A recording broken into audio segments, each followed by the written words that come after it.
सभी भक्तों को दंडवत प्रणाम। दंडवत प्रणाम प्रभु जी। हरे कृष्णा। हरे कृष्ण।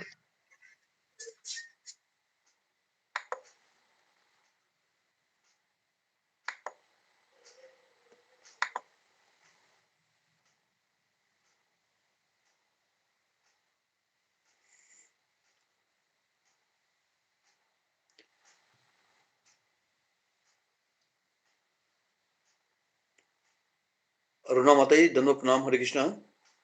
हरे कृष्णा प्रभु जी, दंडवत प्रणाम। जी माता जी, नरसिंह आरती बोलिएगा। जी प्रभु जी। गुरु जी के चरणों में दंडवत प्रणाम, सभी भक्तों के चरणों में दंडवत प्रणाम।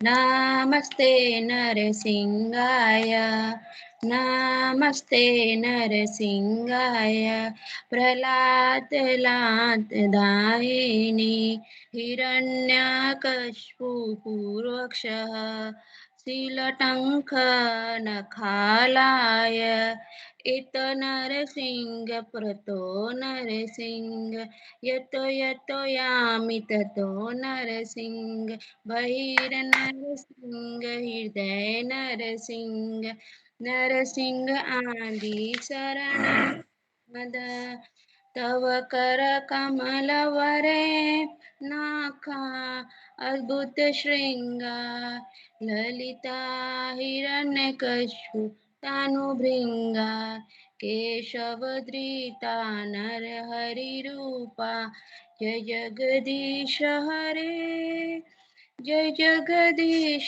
हरे, जय नरसिंह देव, जय नरसिंह देव, हे नरसिंह देव, जय नरसिंह देव, जय प्रहलाद महाराज, प्रहलाद महाराज, प्रहलाद महाराज, जय प्रहलाद महाराज, जय जय शिला प्रभुपाद, प्रभुपाद, प्रभुपाद, जय शिला प्रभुपाद, जय जय गुरुदेव, गुरुदेव, गुरुदेव, जय गुरुदेव।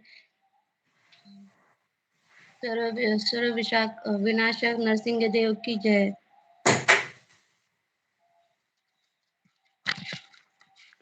धन्यवाद माता जी, बहुत सुंदर। अब 10 नाम अपराध भी बोल दीजिएगा। जी प्रभु जी। भगवान के नाम जप में होने वाले 10 अपराध।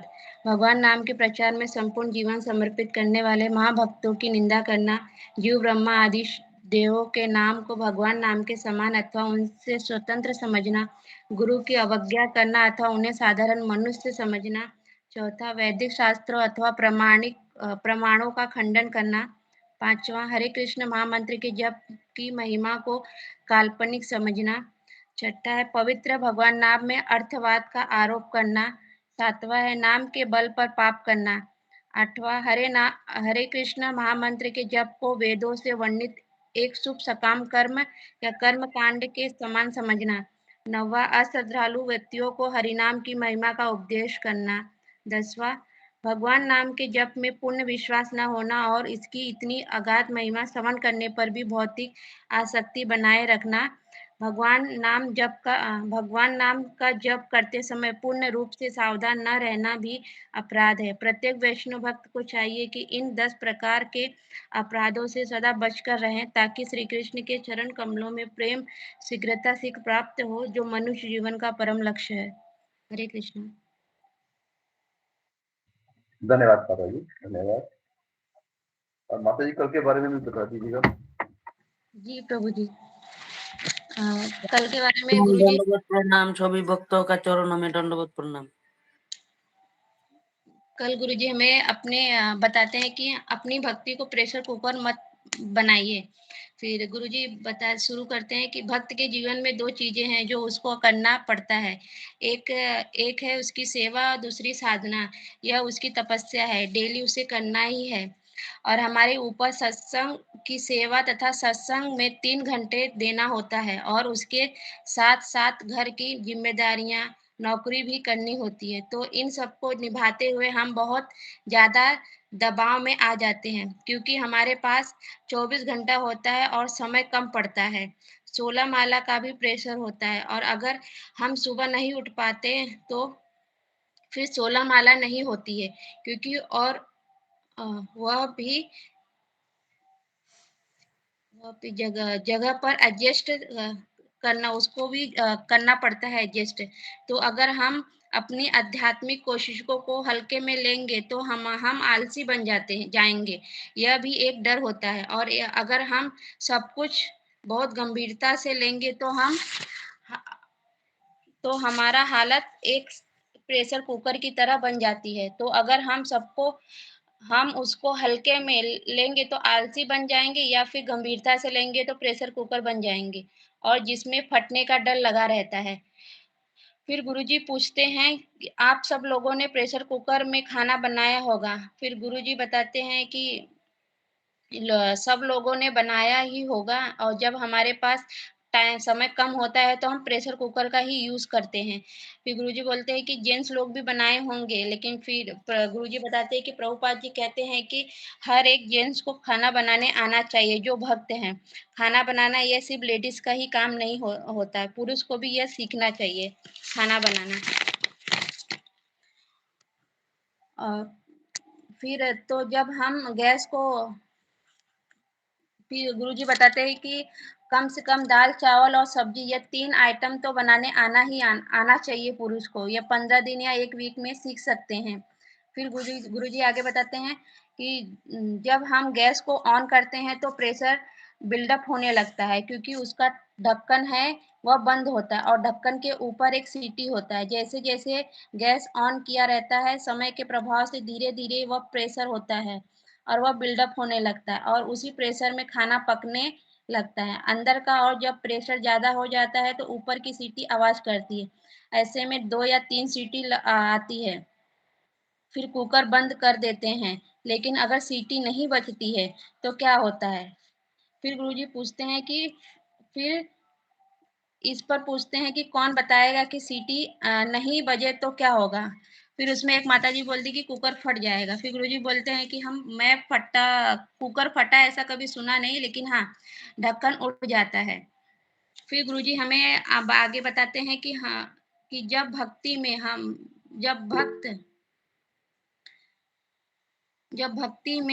भक्त चला जाता है, जब भक्ति में भक्त आके वापस चला जाता है तो वह कई जिम्मेदारियों को लेकर, अपनी सुबह की माला लेकर, अपनी सुबह की नींद को लेकर, अपनी शारीरिक गतिविधियों को लेकर, उसके भीतर भी एक प्रेशर बिल्डअप होने लगता है, क्योंकि हम सबको भक्ति में कोई टेस्ट नहीं रहता है। हम सब लोग भक्ति एक भक्तों के समुदाय में रहकर खींचते हैं और फिलोसॉफी को पढ़ते हैं, इंटेलेक्चुअली कन्वेंस होते हैं, और हम भक्ति कर रहे होते हैं। लेकिन हम सब भक्ति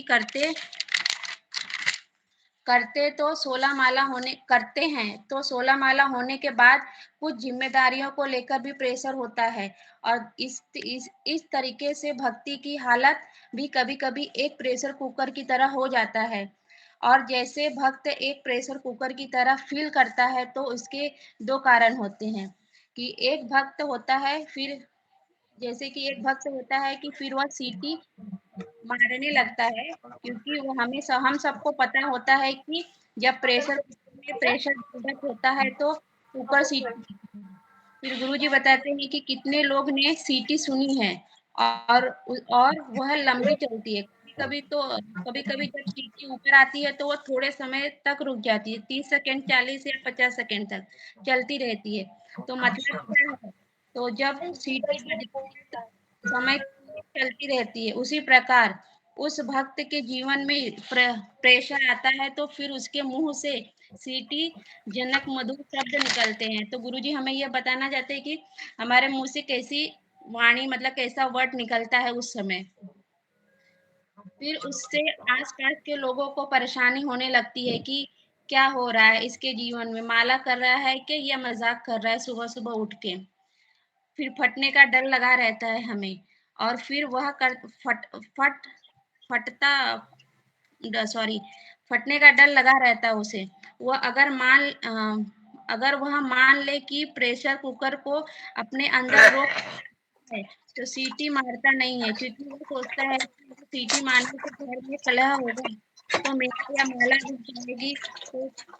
माला रुक जाएगी और अपने ही भीतर उसको रोक के रखता है। रोक के रखता है। प्रेशर भी बिल्डअप हो रहा है। धीरे धीरे फिर वह ऐसा फट जाता है कि वह सत्संग में आना ही बंद कर देता है। सत्संग में आना क्यों छोड़ देता है? क्योंकि वह इतना प्रेशर बिल्डअप होता रहता है कि उसके अंदर, और वह अपने आप को रोक नहीं पाता। है वह उसके ऊपर निकाल देता है। तो वह अपनी भक्ति को निकाल देता है अपने जीवन से। जब से मैं इसको, फिर वो बोलता है कि मैं जब से इस्कॉन में आया हूँ, जब से मैं हाथ में माला ली है, तब से मैं प्रेशर कुकर की तरह पक रहा हूँ। तो इसके लिए अभी मैं छोड़कर चला जाता हूँ। फिर वो भक्ति से चला जाता है। फिर गुरुजी पूछते हैं कि इसमें से कैसे निकले हम? कितने लोग चाहते हैं? फिर गुरुजी इसका क्वेश्चन पूछते हैं कि गुरुजी पूछते हैं कि कितने लोगों को लगता है कि भक्ति या प्रेशर कुकर की जिंदगी की तरह? बहुत लोगों ने हाथ उठाया था। और गुरुजी, प्रभु मैं थोड़ा बीच की लाइन स्किप कर दी, इसके आगे का लिखी थोड़ा।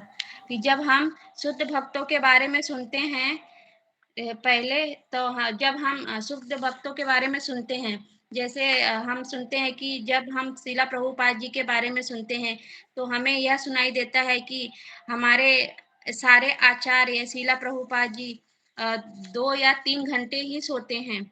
और हमारा 2 या 3 घंटे ही सोते हैं, कि हमारे सारे आचार्य 2 या 3 घंटे ही सोते हैं।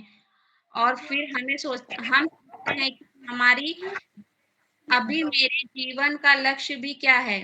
कि भगवान की भक्ति करना, और हमें भी करना चाहिए। तो रात में जाग कर किताबें लिखते हैं प्रभुपाद जी, दिन रात भगवान की सेवा में लगे रहते हैं। चैतन्य महाप्रभु रात भर निवास आंगन में कीर्तन करते थे, तो वह रात में कुछ गिने भक्तों के साथ कीर्तन करते थे।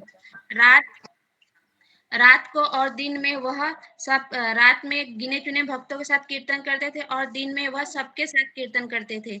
यह सब सुनकर हमें लगता है कि यही जीवन का लक्ष्य है।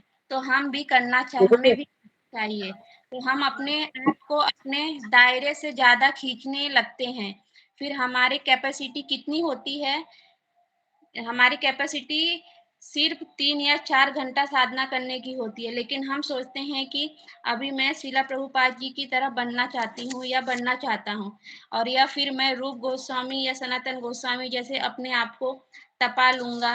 यह लोग क्या करते थे? 2 बूंद छाछ पी लेते थे। हरे कृष्णा प्रभु जी, मैंने यहाँ तक ही लिखा है, आगे नहीं लिखा, क्षमा कीजिए। धन्यवाद माता जी, धन्यवाद, बहुत सुंदर।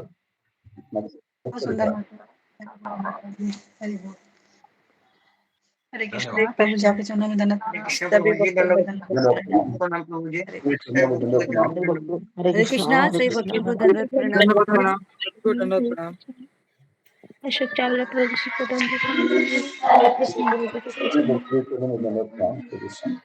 श्री कृष्ण भक्तों से हरे कृष्ण शुक्ल प्रभु जी, हरे भक्तों की चरण में हरे कृष्ण से वंदना से दंडवत करना, हरे कृष्ण सभी भक्तों के दंडवत करना, सभी प्रभु के चरण दंडवत करना, सभी माता के चरण दंडवत करना।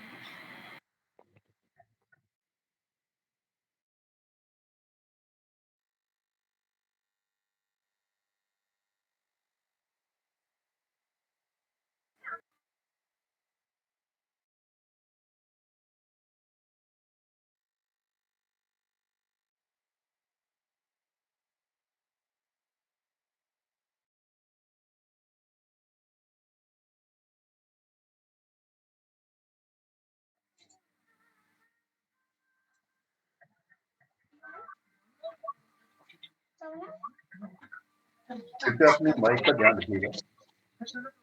जब कोई बोलता होता है, बताता होता है, कई बच्चों का माइक ऑन रहता है, इससे डिस्टरबेंस होती है।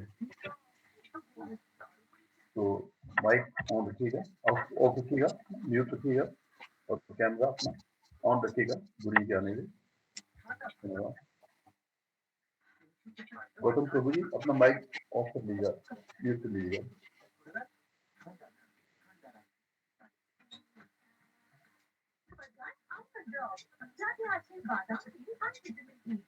हरे कृष्णा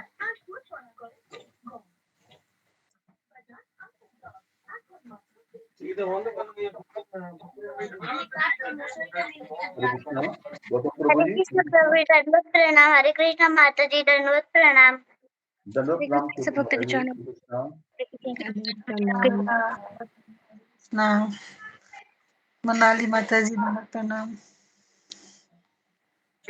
हरे कृष्ण माता जी दंडवत प्रणाम। हरे कृष्ण प्रभु जी दंडवत प्रणाम। हरे कृष्ण दंडवत कृष्ण कृष्ण हरे हरे प्रणाम गुरु जी हरे हरे राम कृष्णा दंडवत हरे कृष्ण दंडवत हरे प्रणाम। हरे कृष्ण कृष्ण गुरुजी हरे हरे कृष्ण कृष्ण हरे माता कृष्ण जी दंडवत प्रणाम। हरे कृष्ण गुरुजी हरे दंडवत माता जी प्रणाम दंडवत हरे कृष्ण प्रणाम। हरे कृष्ण हरे गुरु जी दंडवत प्रणाम। दंडवत प्रणाम सर्व भक्तों को दंडवत प्रणाम। कृष्ण हरे कृष्ण हरे कृष्ण हरे कृष्ण हरे कृष्ण ओम अज्ञानतिमिरान्धस्य ज्ञानाञ्जनशलाकया कृष्ण कृष्ण चक्षुरुन्मीलितं येन तस्मै श्रीगुरुवे नमः। नमो विष्णुपदाय कृष्णप्रेष्ठाय भूतले श्रीमते भक्तिवेदांत स्वामिनिति नामिने नमस्ते सरस्वती देवे गौरवाणी कृष्णवेणी निर्विशेष शून्यवादी पाश्चात्य देश तारिणे। जय श्री कृष्ण चैतन्य प्रभु नित्यानंद श्री अद्वैत गदाधर श्रीवासदि गौर भक्तवृंद। हरे कृष्णा कृष्ण कृष्ण हरे हरे हरे राम राम राम हरे हरे। ओके जी अशोक चावला प्रभु जी गुरु जी सर्व प्रणाम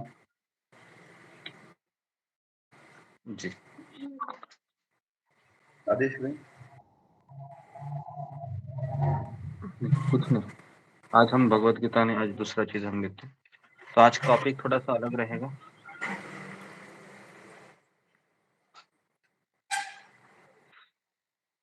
धर्मराज प्रभु जी म्यूट कर दीजिएगा।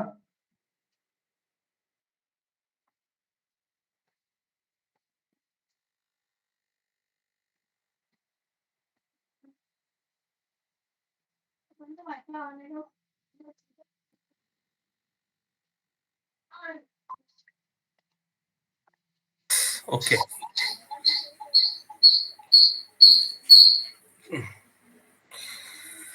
जी आवाज आ रहा है मेरा सबको? आ रहे गुरु जी जी हरे गुरुजी हरे कृष्ण प्रभु दंडवत प्रणाम सभी भक्तों को दंडवत प्रणाम।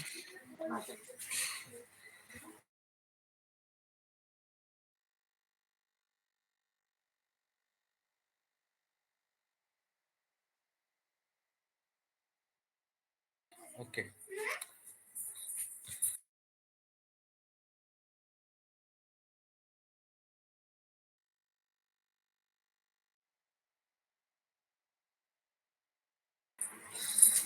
हरे कृष्ण। तो आज हम अलग विषय पे चर्चा करेंगे कि हाँ परिवार में हमको किस तरह से रह के हम प्रचार कर सकते हैं।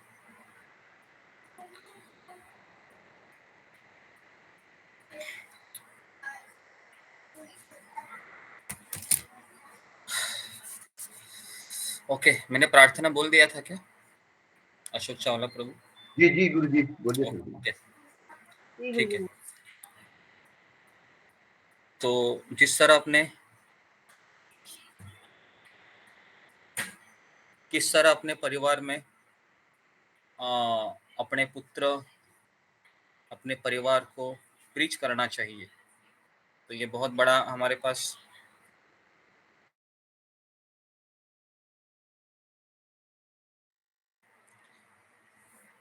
क्योंकि परिवार में हम सब साथ रहते हैं और अगर हमारे परिवार वाले हमारे साथ भक्ति नहीं कर रहे हैं तो भक्ति करना बहुत कठिन हो जाता है। कितने लोगों का ये अनुभव है?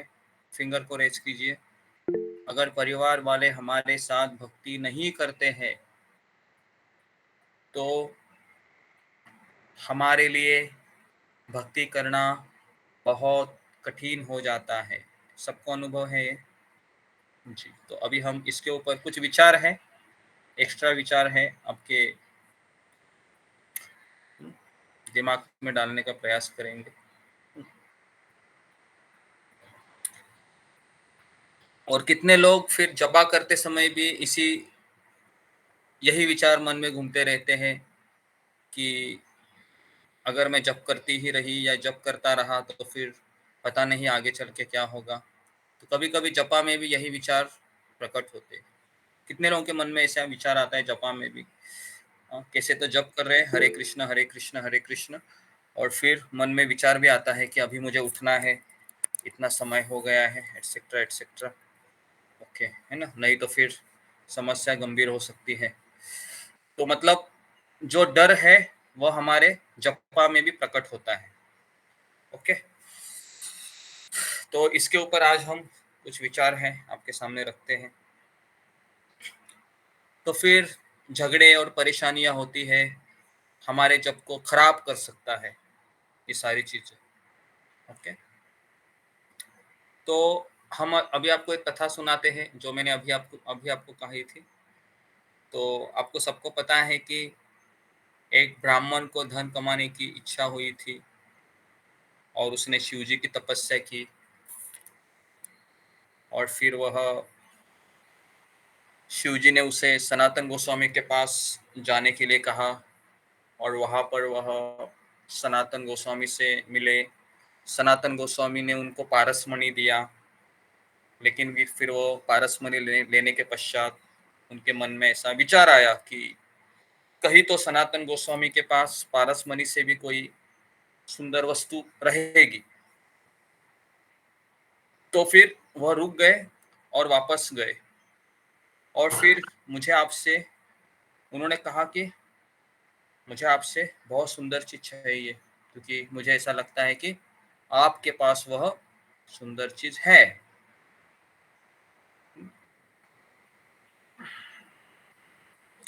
तो सनातन गोस्वामी ने कहा कि अगर मैं आपको वह वस्तु देता हूं तो आपको उस चीज की वैल्यू करनी पड़ेगी। वैल्यू का अर्थ है कि आपको उस चीज की सराहना करनी होगी, है ना।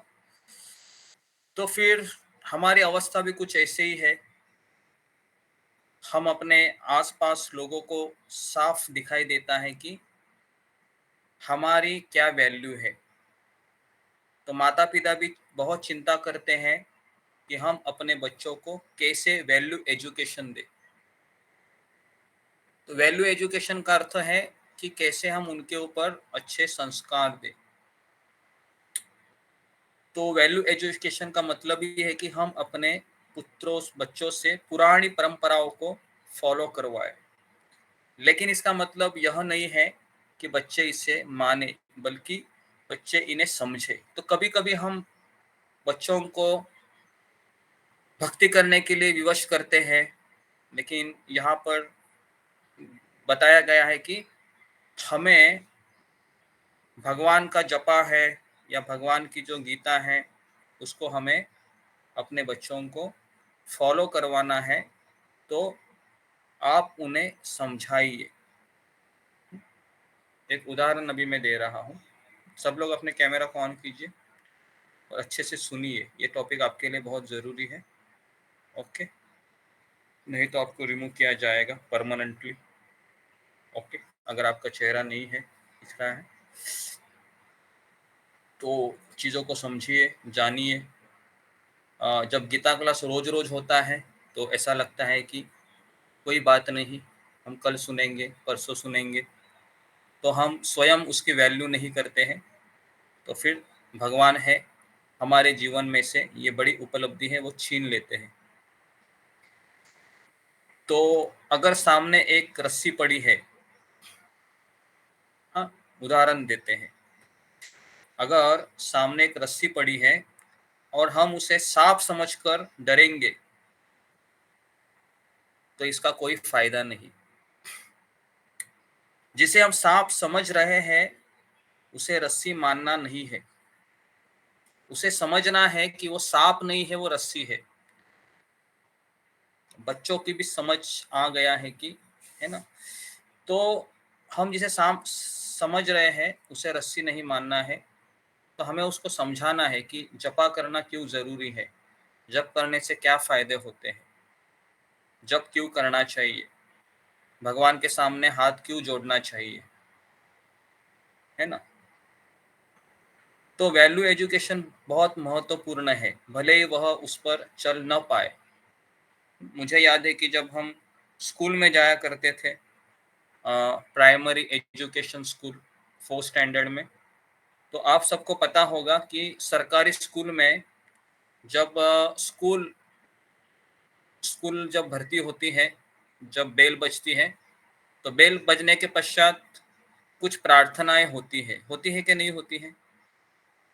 आपको याद है कि कुछ भगवान श्री कृष्ण की प्रार्थना है या फिर देवी देवताओं की प्रार्थना गाई जाती है उस समय भी, है ना। आज से 20 साल पहले की बात है। अभी तो मैं कोई स्कूल में है, प्राइवेट स्कूल में तो ये सब नहीं होता है, लेकिन सरकारी स्कूलों में ये होता है, अभी भी हो सकता है। तो मुझे याद है कि उस समय मराठी में एक पोएम थी, वो बोली जाती थी भगवान श्री कृष्ण के बारे में। तो आज भी वो गीत है, वो याद आता है, और बहुत अच्छा वैल्यू एजुकेशन उस समय हो रहा था। तो एक गरीब का बच्चा यह समझ नहीं पाता है कि पैसे की क्या वैल्यू है ना। तो हमें वैल्यू समझना बहुत ज़रूरी है जिस चीज़ को हम कर रहे हैं। ऐसा नहीं होना चाहिए कि हम इसलिए कर रहे हैं, किसी के डर से, किसी के भय से, किसी को डराने से हम भक्ति कर रहे हैं। तो वैसा डर नहीं होना चाहिए। हमें समझना चाहिए कि भक्ति क्या है, मेरे लिए क्यों ज़रूरी है, वैल्यू एजुकेशन क्यों ज़रूरी है। तो पहले मैं उस चीज़ों से कन्विंस होना चाहिए। अगर मैं स्वयं कन्विंस नहीं हूँ तो मैं औरों को कन्विंस नहीं कर सकता। Very very important. ओके, तो इन चीज़ों को समझना बहुत ज़रूरी है। ओके, ठीक है। तो ये पहला टॉपिक है मेरा जो आपको मैं समझा रहा हूँ कि वैल्यू एजुकेशन क्या होता है। वैल्यू एजुकेशन का अर्थ है कि जो मैं कर रहा हूँ भक्ति में, जो मैं कर रही हूँ, पहले मैं अपने आप उसको अच्छे से समझूं कि मेरे लिए ये कितना ज़रूरी है, और फिर अगर मेरे लिए ज़रूरी है तो फिर मेरे परिवार में हर एक व्यक्ति के लिए ये उतना ही ज़रूरी है। तो एक उदाहरण अभी मैं आपको दे रहा हूँ। एक गरीब का बच्चा, जब उसके पास पैसे आते हैं, जब उसके पास पैसे आते हैं तो पैसे की क्या वैल्यू है, तो वैल्यू समझना ज़रूरी होती है। तो अभी मैं आपको एक स्टोरी सुना रहा हूँ, ध्यानपूर्वक सुनिए, जो मैंने कई बार बताई थी। तो एक बार एक शिष्य है अपने गुरु के पास जाकर कहता है कि मुझे भक्ति का सबसे टॉप सीक्रेट बताइए, है ना। तो फिर ये मैंने आपको पहले भी कथा बताई, ध्यानपूर्वक सुनिए, आपको सारी चीज़ें समझ में आएगी, है ना। टॉप सीक्रेट क्या है? तो ये जो गुरु है वो शिष्य को कहते हैं कि भक्ति का टॉप सीक्रेट है कि हरे कृष्ण महामंत्र का जप करना, ये सबसे टॉप सीक्रेट है। तो फिर ये जो शिष्य है वह सबसे पहले रिक्शा में बैठता है घर जाने के लिए। तो एक रिक्शा वाला भी क्या करता है, रिक्शा वाला भी हरे कृष्ण महामंत्र गुनगुनाता होता है रिक्शा चलाते चलाते। तुरंत वो समझ लेता है कि ये मेरे गुरु ने मुझे कौन सा मंत्र दिया, ये रिक्शा वाला भी तो बोल रहा है। फिर जैसे ही रिक्शा से बाहर निकलता है तो उसको एक बावड़ी दिखती है जहाँ पर बहुत सारे लेडीज कपड़े धो रही थी। तो कपड़े धोते धोते उसने देखा कि कई लेडीज है वो हरे कृष्ण महामंत्र को गुनगुना रही थी। तो वापस उसको अचंभा हुआ कि अरे रिक्शा वाला भी जानता है, और जो बावड़ी में जो स्त्रियां हैं लेडीज, वो भी हरे कृष्ण महामंत्र जानती है। ओके, तो काफी हताश हो गया और वापस अगले दिन अपने गुरु के पास जाकर कहा कि यह आपने मुझे कौन सा टॉप सीक्रेट दिया है, ये हरे कृष्ण महामंत्र तो सबको पता है। तो अधिक कुछ न कहते हुए गुरु शिष्य को एक डायमंड देता है ना, डायमंड हीरा देता है, और हीरो को कहता है कि अभी जाओ और उसी रिक्शा वाले को और उसी लेडीज को तुम ये डायमंड देकर कहो कि इसकी आप वैल्यू क्या करते हो, ये सवाल पूछो, है ना, उसका उचित मूल्य देना उनको कहो। तो शिष्य ज्यादा कुछ कहता नहीं है, गुरु को गुरु ने जो आदेश दिया है उसको फॉलो करता है और सबसे पहले उसी रिक्शा में बैठ जाता है जो रिक्शा वाला गुनगुना रहा था। और जैसे ही अपने घर की तरफ हमेशा के लिए जाता है तो उसी रिक्शा वाले को वो कहता है कि उसी रिक्शा वाले को कहता है कि ये हरे कृष्ण महामंत्र है जो आप गुनगुना रहे थे कल, बहुत अच्छा लगा मुझे सुनकर कि आप भी भगवान के बहुत अच्छे भक्त हैं। तो मेरे पास एक पत्थर है, डायमंड है, तो मैं आपको दिखा रहा हूँ, आप बताइए कि आप इसका क्या मूल्य दे सकते हो। तो उस रिक्शा वाले ने देखा उस डायमंड को और फिर कहा कि ये डायमंड तो बहुत चमकता है, लेकिन चमकने वाली चीज है, बहुत अच्छा लग रहा है मुझे, लेकिन मैं 100 रुपए से अधिक इसको आपको नहीं दे सकता, इतना ही दे सकता हूँ। तो शिष्य ने तुरंत उस डायमंड को ले लिया और कहा कि धन्यवाद आपका। तो इस तरीके से रिक्शा का बिल देकर वो आगे चले गए बावड़ी में, जहाँ पर काफी लेडीज है वह कपड़े को धो रही थी। तो कुछ लेडीज को उन्होंने वो डायमंड दिखाकर कहा कि देखिए बहुत सुंदर वस्तु है, क्या आप उसका मूल्य देना चाहोगे। तो सारे लेडीज एक साथ बात करने लगी एक दूसरे से और कहने लगी कि ये बहुत अच्छा है डायमंड, लेकिन हम इसका उपयोग क्या करेंगे। तो उसने पूछा कि किसके लिए करोगे आप। तो कहा कि जो जिद्दी मैल होता है ना कपड़े का, उसको खरोचने के लिए हम इसका इस्तेमाल करेंगे। और तो मुझे लगता है कि एक साधारण पत्थर ही लग रहा है, ये बस चमक रहा है। ऐसे बोलने लगे वो, तो उसको भी लगा कि जी कुछ तो गड़बड़ है।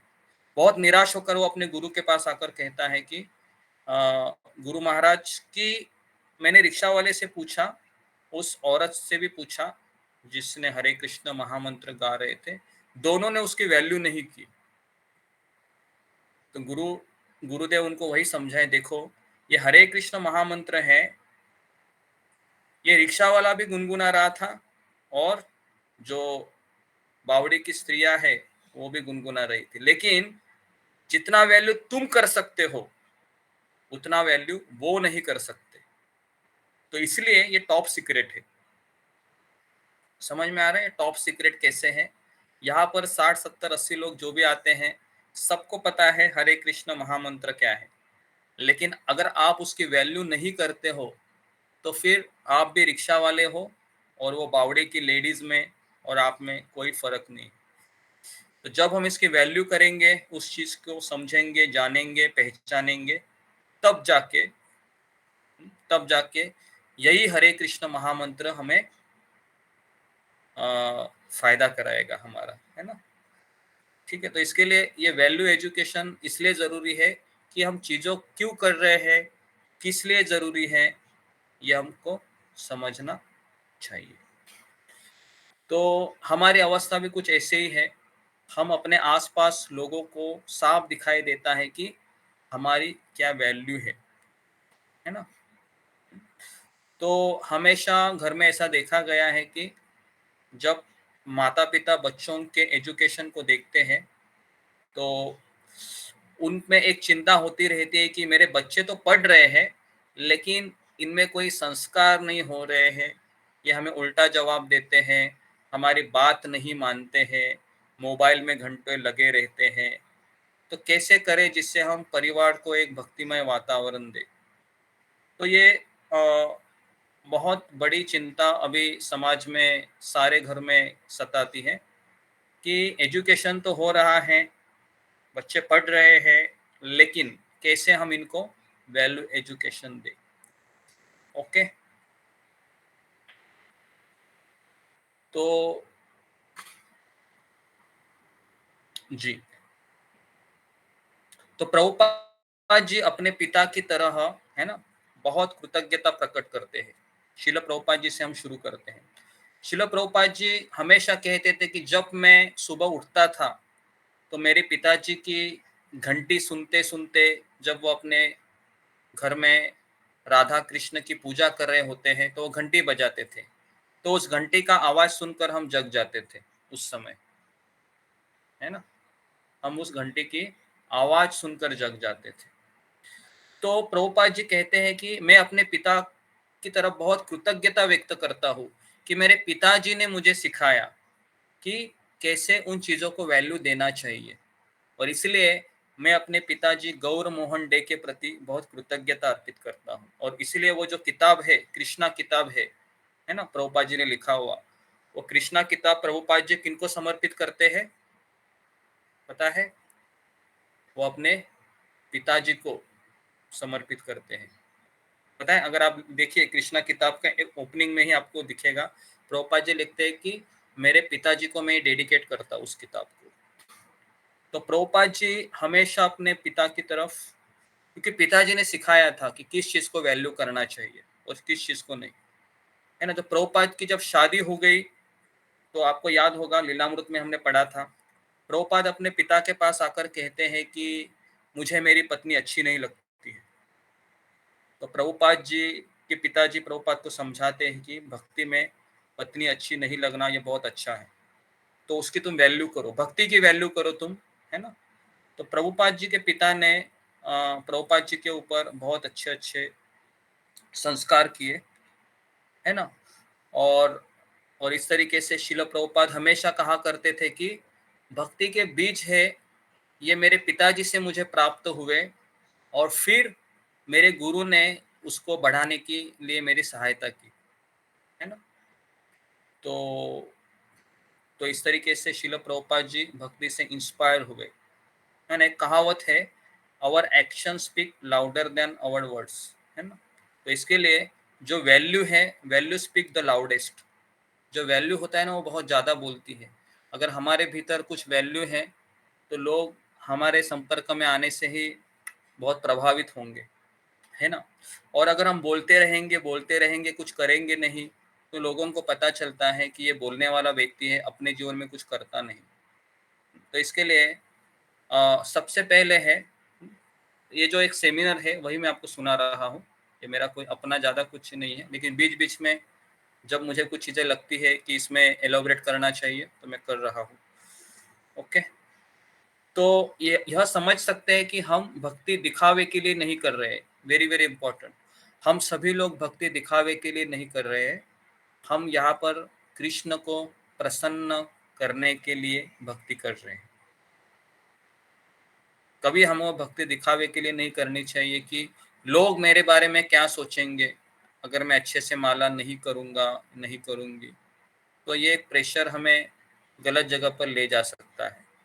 हमें भक्ति दिखावे के लिए नहीं करनी चाहिए, हमें भक्ति भगवान को प्रसन्न करने के लिए करनी चाहिए। अगर हम किसी चीज़ की वैल्यू करते हैं तो हम ज़्यादातर वही चीज़ करते हैं, है ना, बराबर है। प्रभुपाद ने अपने 30 से 40 साल अपने परिवार का ध्यान रखा, लेकिन वह स्पिरिचुअल वैल्यू भी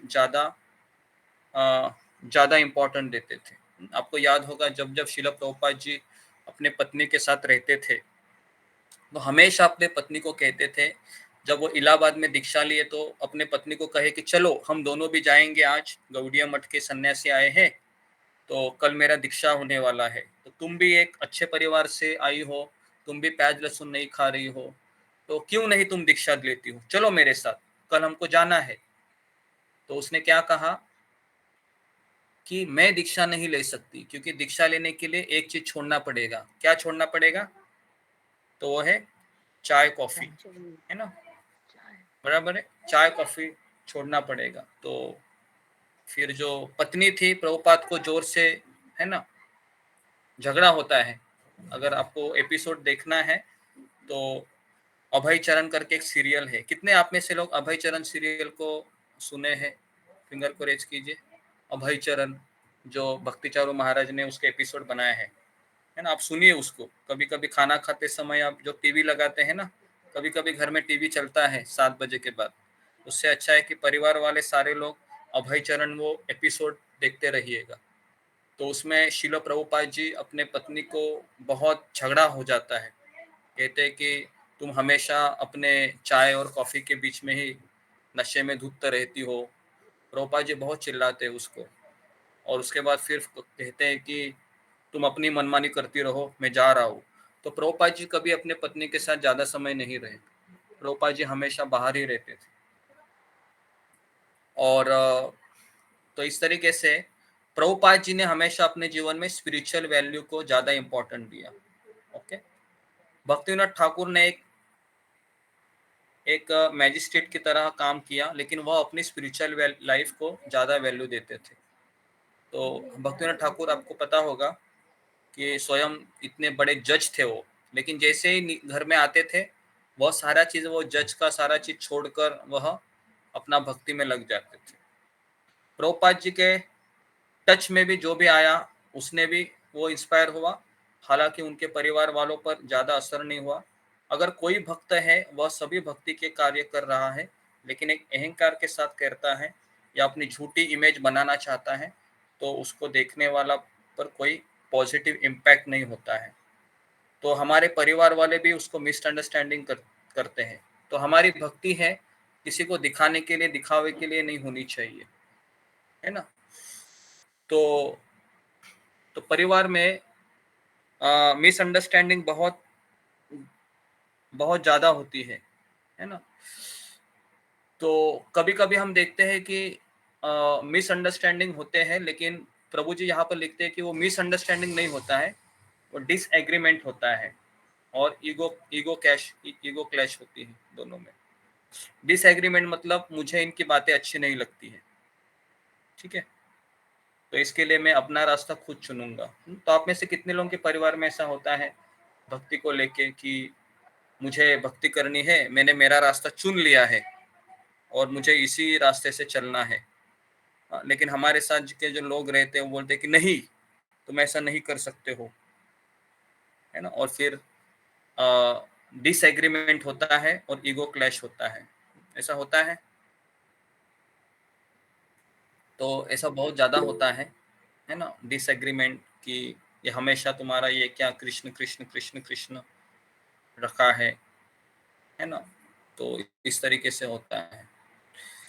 ओके, तो सब एक दूसरे को समझते हैं लेकिन एक दूसरे की बात नहीं मानते, इसे डिसएग्रीमेंट कहते हैं, है ना। तो मिसअंडरस्टैंडिंग का अर्थ अलग होता है। परिवार में कभी मिसअंडरस्टैंडिंग हो नहीं सकता। प्रभु जी बोलते हैं कि परिवार में केवल डिसएग्रीमेंट होता है, मतलब मुझे आपकी बात नहीं माननी है, मुझे अपनी ही मनमानी करनी है। हम सोचते हैं कि बच्चे बीवी हमें समझते नहीं है, हर कोई एक दूसरे को समझ रहा है सिवाय अपने आप के, है ना। मिसअंडरस्टैंडिंग हमें अपने आप को समझने में होती है, लैक ऑफ सेल्फ रियलाइजेशन। तो हम अपने बच्चों पर अहंकार थोपते हैं, बात हम सही बोलते हैं लेकिन उद्देश्य गलत होता है। जैसे, है ना, जैसे मान लो हम बोलते हैं कि भक्ति करनी चाहिए, लेकिन भक्ति अपने आप अहंकार के लिए करवाना चाहते हैं कि मैं बोल रहा हूँ ना इसके लिए तुम करो, ऐसा नहीं होना चाहिए।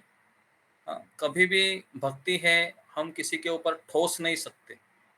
ये मैं अपने 20 साल का अनुभव बता रहा हूँ। हम किसी को भी भक्ति ठोस नहीं सकते कि तुम्हें करना ही होगा, वो काम ही नहीं करता है, असंभव है वो, है ना। आपको भक्ति इस तरह से देना है जिस तरह से एक गिफ्ट हम देते हैं, है ना, अच्छे से सच पैकेट करके उसको देना होता है, और बहुत स्माइल करके देना होता है कि भाई आप ले लीजिए, आपके पैर पड़ता हो, आपके सामने हाथ जोड़ता हो, इसको ले लीजिए।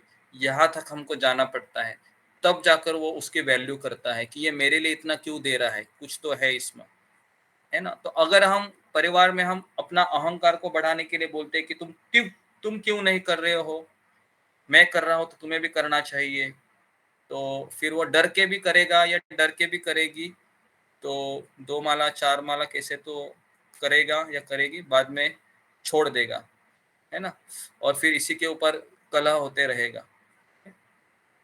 तो मिसअंडरस्टैंडिंग हमारे अपने साथ, परिवार वालों के साथ नहीं है। तो फिर इस तरीके से फ्रस्ट्रेशन होता है जब परिवार वाले बात नहीं सुनते हैं। ओके,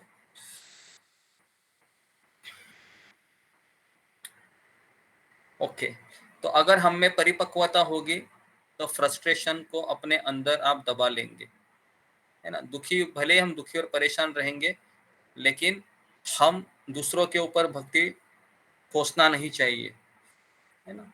तो इस तरह से प्रभु जी लिखते हैं यहाँ पर, अगर हम सेवा के तौर पर करेंगे तो हमें दुख होगा, लेकिन फ्रस्ट्रेशन नहीं होगा। ओके, तो इसके लिए कई बार हम अगर कोई भक्त भी बनता है घर में, तो फिर वह भक्ति को सबको जबरदस्ती करवाना चाहता है, लेकिन प्रभु जी का ऐसा कहना है कि हम भक्ति को परिवार वालों के ऊपर ठोस नहीं सकते हैं, हम केवल उनको अच्छा माहौल दे सकते हैं, अच्छा एनवायरनमेंट दे सकते हैं, ताकि वो भक्ति करे, है ना।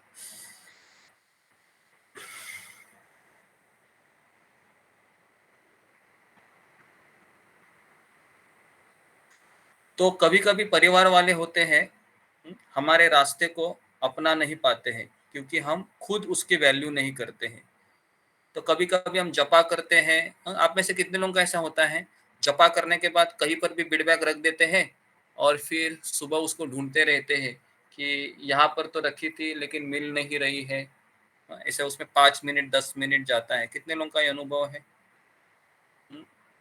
जी, ये नहीं है तो अच्छा है, लेकिन जिन लोगों का होगा तो हमारे आसपास के लोग देखते हैं इसको कि अरे ये देखो माला करती है या करता है, इधर ही रखा है ना। या कभी कभी तो वो किसी कोने में गिरा होता है, और कभी कभी तो हम बिड बैग का जो बैग होता है ना, उसको धोते ही नहीं, 1 महीना हो गया 2 महीना हो गया, होता है ऐसे, उसको गंज लगा रहता है ना। तो लोगों को दिखाई देता है कि हम उसके वैल्यू नहीं कर रहे।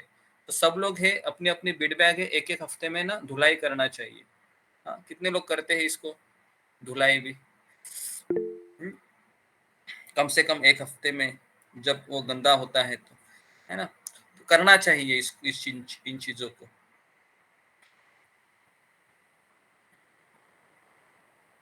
ओके, तो भक्ति को लेके हमारे आसपास के लोग देखते रहते हैं कि ये मेरी माँ है, या फिर ये मेरी, है ना, जो भी है, या फिर पत्नी है या पति है, ये कैसे अपने भक्ति के चीजों को अच्छे से रखते हैं। कभी कभी हम भगवत गीता लेते हैं, क्लास खत्म हो गया, इधर ही रख देते हैं।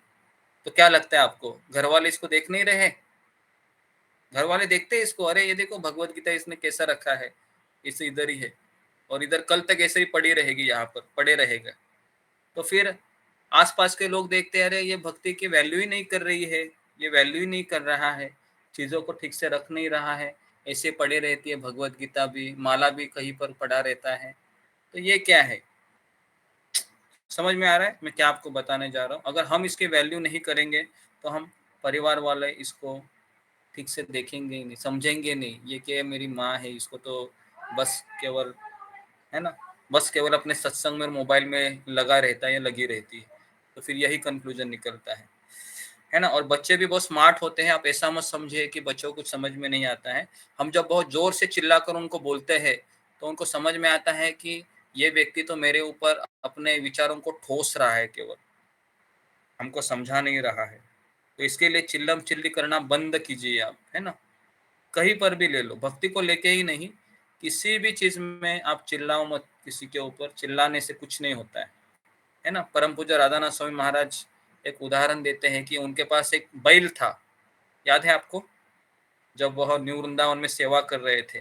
वो बैल किसी की बात मानता ही नहीं था। उसका नाम क्या था? ईशान करके नाम था, है ना। तो सारे कम्युनिटी के लीडर थे, उसको बहुत मारते थे। तो महाराज कह रहे थे कि मुझे तो किसी को मारना बिल्कुल पसंद नहीं है। तो मैं उसको प्रीचिंग करना शुरू किया, और फिर मेरी बात सुनते सुनते सुनते सुनते सुनते फिर उसने मेरा कहना मानना स्वीकार किया, है ना। तो इस तरीके से बातें हैं वह आगे बढ़ती है। तो हमें उन चीज़ों का वैल्यू करना सीखना चाहिए भक्ति को लेके। खास करके भगवत गीता है, हमारी जप माला है, हमारे घर का अल्टर है ना। कभी कभी अल्टर में ऐसे ही गंदगी पड़ी रहती है, रात के फूल भी उठाए नहीं रहते हैं, है ना। शिला प्रभुपाद जी का फोटो पे भी धूल रहती है, कभी कभी कॉकरोच निकलते हैं। तो क्या ये परिवार वाले देखते नहीं है, अरे ये तो मोबाइल में लगी रहती है, कभी साफ सफाई भी नहीं करती, ये क्या भक्ति कर रही है? तो घर वाले को ये सवाल आता है कि ये क्या भक्ति है। तो हमें चीज़ों की वैल्यू करना पहले सीखना चाहिए मेरे घर के भीतर, क्योंकि हमें सब लोग देख रहे हैं। हमें ऐसा लगता है कि मुझे कोई देख नहीं रहा है, लेकिन हमें बहुत लोग देखते हैं। ओके, तो हमारे पास जो चीज नहीं है तो हम दूसरों को नहीं दे सकते। अगर आपके पास विद्या नहीं है तो आप किसी को पढ़ा नहीं सकते। उसी तरह भक्ति अगर हमारे मन में भगवान के प्रति प्रेम नहीं है तो हम दूसरों के मन में उसको जगा नहीं सकते। वेरी वेरी इंपॉर्टेंट है ना। तो इसके लिए तो पहले हमारे पास वो चीज होनी चाहिए, तभी हम दूसरों को दे सकते हैं। ओके, तो कभी कभी हम अपने बच्चों को मोबाइल से दूर रहने के लिए बोलते हैं और खुद मोबाइल में लगे रहते हैं, है ना। तो यह रूल पहले हमें अपने आप पर अप्लाई करना चाहिए। अगर हम किसी विषय पर बोल रहे हैं तो इसका दो मतलब है, क्या मैं उस रास्ते पर चल रहा हूँ या मैं एक हिपोक्रेट को क्या बोलते हैं कि बोल रहा है लेकिन कर नहीं रहा है अपने जीवन में। समझ में आ रहा है? बोल रहा है कि ऐसा करो भाई, लेकिन स्वयं वो नहीं करेगा। इसको हिपोक्रेट कहते हैं। मतलब क्या कहते हैं उसको?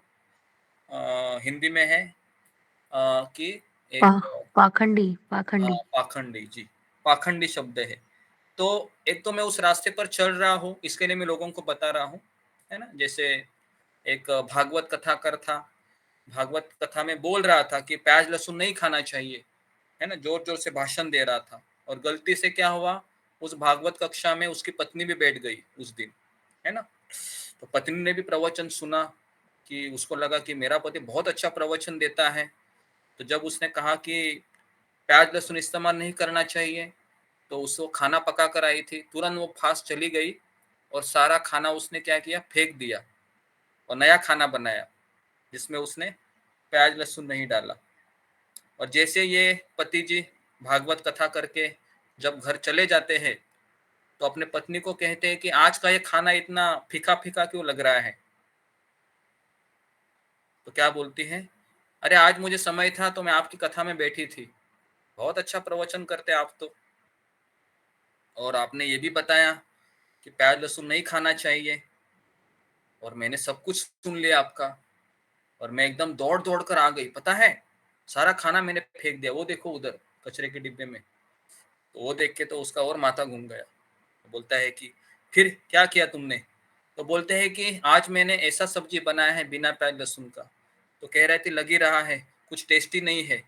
फिर बोले कि लेकिन आप इतना गुस्सा क्यों हो रहे हो?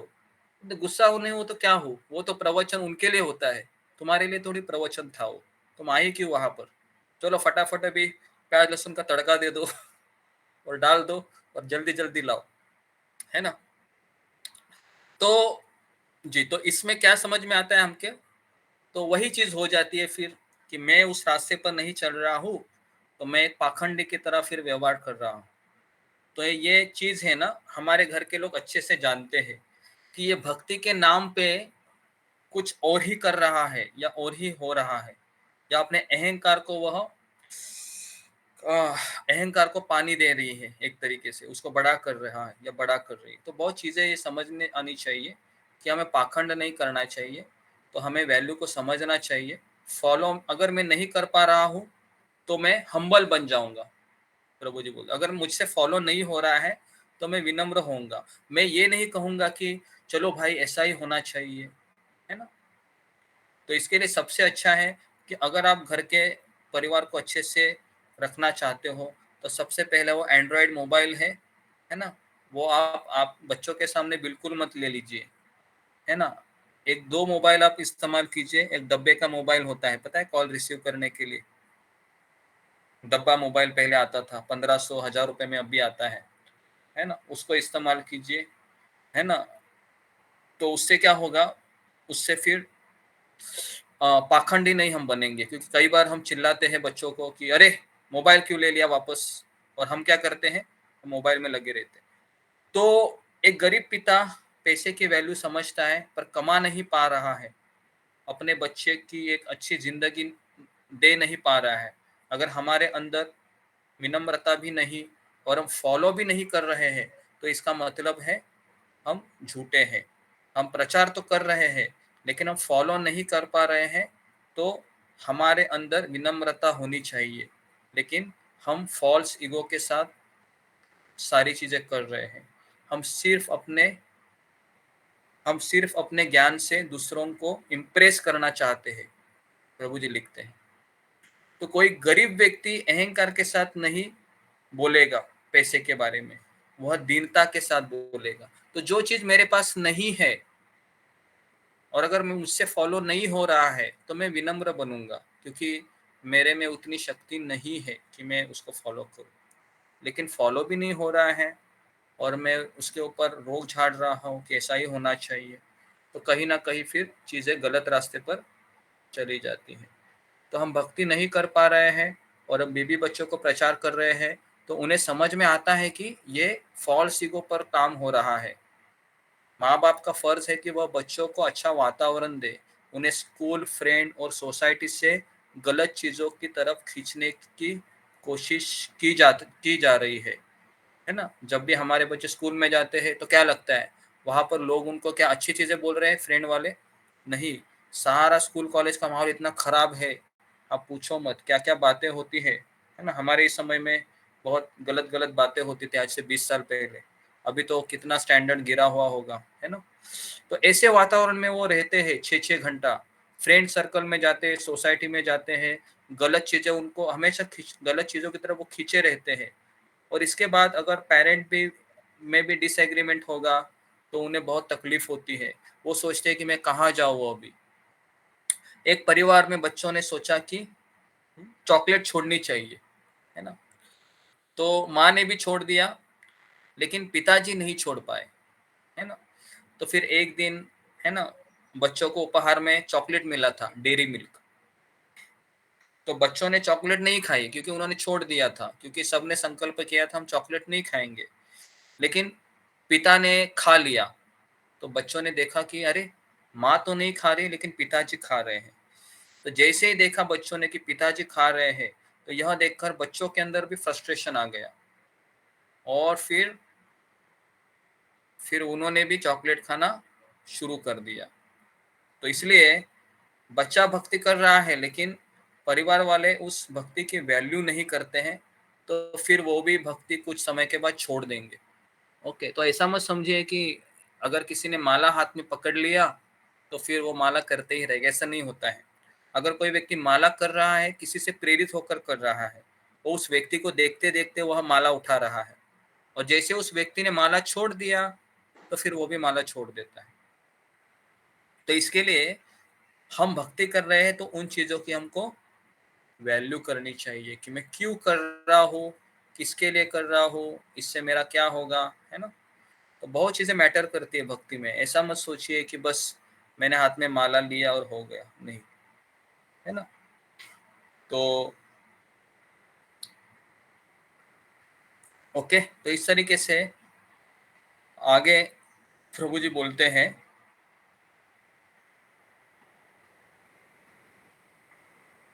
ओके जी। तो यहाँ पर हमें एक चीज समझ में आ रही है कि अगर मैं भक्ति में कुछ चीजों की वैल्यू करूंगा तो मुझे परिवार वालों को प्रीच करने की कोई आवश्यकता नहीं, क्योंकि our action speak louder than our words. हमारी जो कार्य है वह हमारे बोलने से भी ज्यादा आवाज करते हैं, है ना। तो इसके लिए अगर हम बहुत ही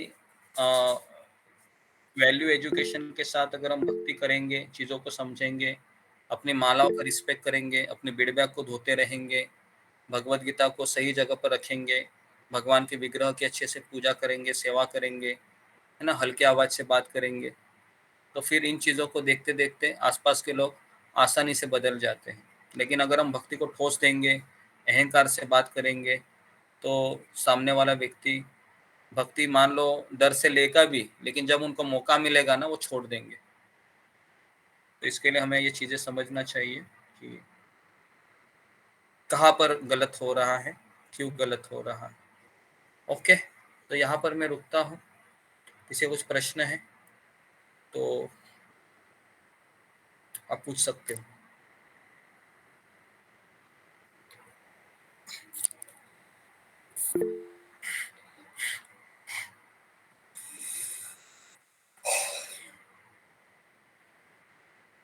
जी अशोक चावला प्रभु। जी गुरु जी, सुनत नाम। गुरु जी, प्रॉब्लम तब होती है जब हमें पता होता है कि मैं गलत हूँ, पर हम मेंट नहीं कर पाते। जी प्रॉब्लम वहां होती है, अपने आप को हम ठीक नहीं कर पाते। आपका आवाज मालूम है कम मैं आ रहा गलत, है, मालूम होता है थोड़ा मैं सा गलत हूँ। जोर से बोलिए। मैंने गुरु जी, प्रॉब्लम वहां होती है कि जब हमें मालूम होता है कि हम गलत हैं, पक्की तरह जी पता है हम गलत क्या हैं, गलत साइड पे जा रहे हैं, पर हम अपने आप को मेंट नहीं कर पाते। यहाँ प्रॉब्लम आती है। मेंट करना बड़ा मुश्किल है अपने आप को। क्या करना दूसरों मुश्किल को, होता है? अपने आप को सुधारना, मेंट करना, बदलना अपने आप को। बेंड करना। जी, ओके वो बड़ा जी मुश्किल होता है। दूसरों की गलती तो हम बता देते हैं फटाफट, भाई ये गलती है सुधारो, पर जब हम बात अपने पे आती है ना, कि अपने आप को मेंट करो, तो हम नहीं कर पाते। जी क्यों नहीं कर पाते हो आप? यही तो मेरे क्वेश्चन है गुरु जी। यही तो क्वेश्चन है। क्या करें? कोशिश करते हैं, पर फिर भी कहीं ना कहीं तो थोड़ी कसर रह जाती है। जी जी जी जी ओके। बेंड करने का अर्थ पता है क्या है? बेंड करने के झुक जाना, बराबर है? बेंड नहीं गुरु जी, मेंट करना, अपने आप को थोड़ा बदलना, अपने आप को बदलना।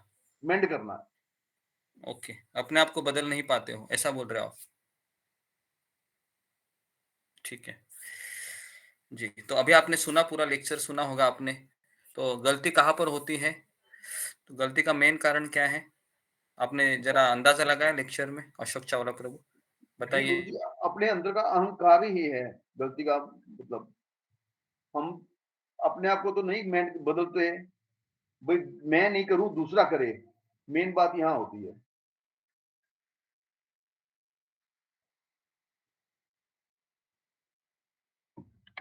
जब तक हम खुद कोई मेंट नहीं करेंगे, बदलेंगे नहीं, तो चीजें ठीक नहीं होगी।